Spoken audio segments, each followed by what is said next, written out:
दुनिया अपनी सबसे तारीख घड़ी में दाखिल हो चुकी थी। विदानवानी हर जगह फैल चुकी थी और इंसाफ एक भूली बसरी कदर बन चुका था। जमीन जुल्म और सितम के बोझ से कराह रही थी और इंसानियत गुरूर और लालच में गम होकर सच्चाई से मुंह मोड़ चुकी थी। हर तरफ जंगें बरपा थीं, कहत ने पूरी कौमों को अपनी लपेट में ले लिया था और कमजोर लोग ताकतूरों के कदमों तले कुचले जा रहे थे। यही वो वक्त था जब सदियों पुरानी पेशगोई पूरी हुई। वो दीवार जो याजूज और माजूज को रोके हुए थी आखिरकार गिर गई। जो लोग लोहे और तांबे की अजीम दीवार के करीब नस्लों से रह रहे थे, उन्होंने एक होलनाक आवाज सुनी, एक धमाकेदार दराड़ जो पहाड़ों में गूंज उठी। खौफ ने उनके दिलों को जकड़ लिया जब उन्होंने बेबसी से देखा कि वो दीवार जो कभी नाकाबिल तस्खीर थी और नेक बादशाह जवाल करनीन ने बनाई थी, दो टुकड़ों में बट चुकी थी। जमीन लर्ज उठी और मखलूआ मखलूक के नमूदार होने का खौफनाक मंजर सामने आया।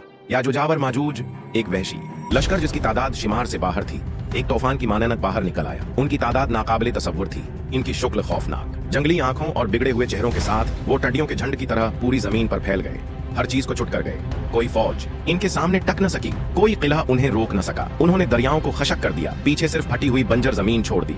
उन्होंने खेतों को इजाड़ दिया, फसलें चीर डाले और जमीन को वीरान कर दिया। वो शहर जो कभी तरक्की का निशान थे, अब राख और मुलबे में बदल गए। खौफ और हिरास पूरी दुनिया में फैल गया। लोग पहाड़ों की तरफ भागे, अपनी जानें बचाने के लिए गुनाह तलाश करने लगे। माएं अपने बच्चों को सीने से चमटाए हुए थीं, लेकिन उन के रोने की आवाज तबाही के शोर में दब गई।